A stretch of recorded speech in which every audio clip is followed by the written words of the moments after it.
Hey guys, and welcome back to another banger of a video. Let's get into it. Today I'm giving my sort of 1 week update on the Womier RD75, whether you should buy it or not. The price for this keyboard is £119.99. Now you might be able to find it cheaper on other websites, also second hand, also other places and stuff. But the only difference you might have, it might be the shipping prices and stuff that might incur with having to buy something from somewhere else other than Amazon, because for me, shipping was free. So, pros and cons, pros and cons. Getting price out of the way, let's actually talk about the actual keyboard itself. The pros, the cons, the good, the bad, the ugly, everything. Let's get into it. So, here we are. This is the Womier RD75. It is a masterpiece. Personally, in my opinion, obviously this is my first keyboard I have owned, but it is beautiful. I've wanted a keyboard for 2, 3, 4 years now, and I finally got one, and it's just been absolutely amazing. One of the biggest issues I have with it actually is the LEDs. They don't really shine through that much, but they are south facing, meaning that they ain't going to cause any problems with any cherry profile keycaps. So, pros and cons, but it's not very bright. So, because I've only got a light on it above me, and you can't really see anything. Let me turn off the light. It does look a lot better with the light turned off. So maybe that, was the issue. But if you're in a room with some light, you still want to be able to see your key, you shine through on the LEDs, So, pros and cons. But yeah, not too impressed by that. Now, this keyboard does come with a slightly more expensive price than other keyboards that you might be able to find, but the pros of buying something like this is it is a full aluminium casing. It comes fully aluminium. It is gasket fit mounted. The keycaps are beautiful. They're really good quality, and the switches are also lovely. So it's a hard, in comparison to some other keyboards, it often gets compared to the Owler F75. And now the difference being is, yes, the Owler does sound nicer. It's a lovely sounding keyboard, but you ain't going to get the same premium materials. It isn't a fully aluminium keyboard. It doesn't have that rapid disassembly feature. It ain't going to come and feel as nice and premium. But if you're just looking for sound quality, then the Owler F75 is probably a really good way to look. It sounds lovely, but just to have that more premium feel, that more premium look, this is definitely the way forward.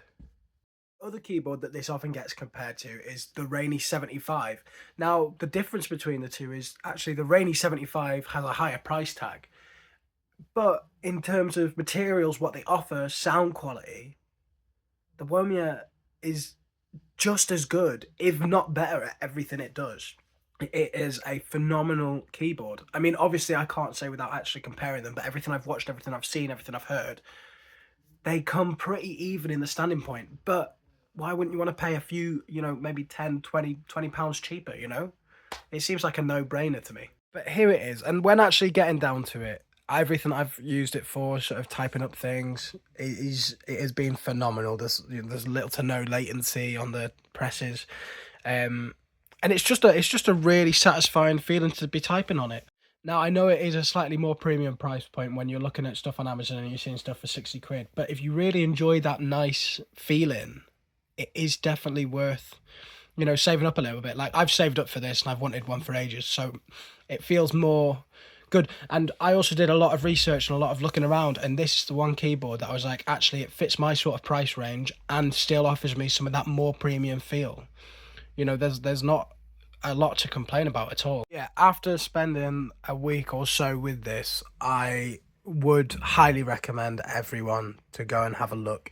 I understand not buying it, but yeah, again, if you want other options, I'd maybe look at the Rainy 75, which is a phenomenal keyboard as well. It is slightly more expensive, but it's still a good keyboard. Or if you just simply want a nice sounding keyboard, the Owler F75 is a wonderful piece of machinery. See, with the Owler F75, you ain't getting the nice materials as well. I think this is the sweet spot between the Owler F75 and the Rainy 75. It is just that middle ground of has all of the right materials, but is at the slightly cheaper price point, slightly more affordable for more people. And it just does everything you need it to while looking so sharp on your desk and while sounding so nice. But yeah, the other thing that this comes through is with this function key, if you sort of press function 1, 2, 3, 4, 5, they basically, that's all your different connectivities. So I think 1 through 3 is your Bluetooth, 4 is for the dongle, 5 is for wired. The thing that this keyboard is amazing for is the fact that it is rapid disassembly. Now, literally, all you have to do... Oh, taking off a keypad. All you have to do is literally push down and this comes off. That means then it's so much easier to get into the internal frameworks. If something goes wrong with it and you need to replace a component or something, it's so easy just to get in, to have a look, to have a fiddle about it. It takes nothing at all. Like some of these plates, they're absolutely horrible to get off and they snap, or that you have to take 50 million screws out of. You know, there's nothing easier now than just literally taking off that plate and there you are, you're into the internal workings of it all. Other con I do think that this keyboard has is actually, let me show you, that if you want to switch it onto the if you want to even turn it on for the Bluetooth, you have to come down here behind the caps lock, or is it the tab? Oh, we'll find out.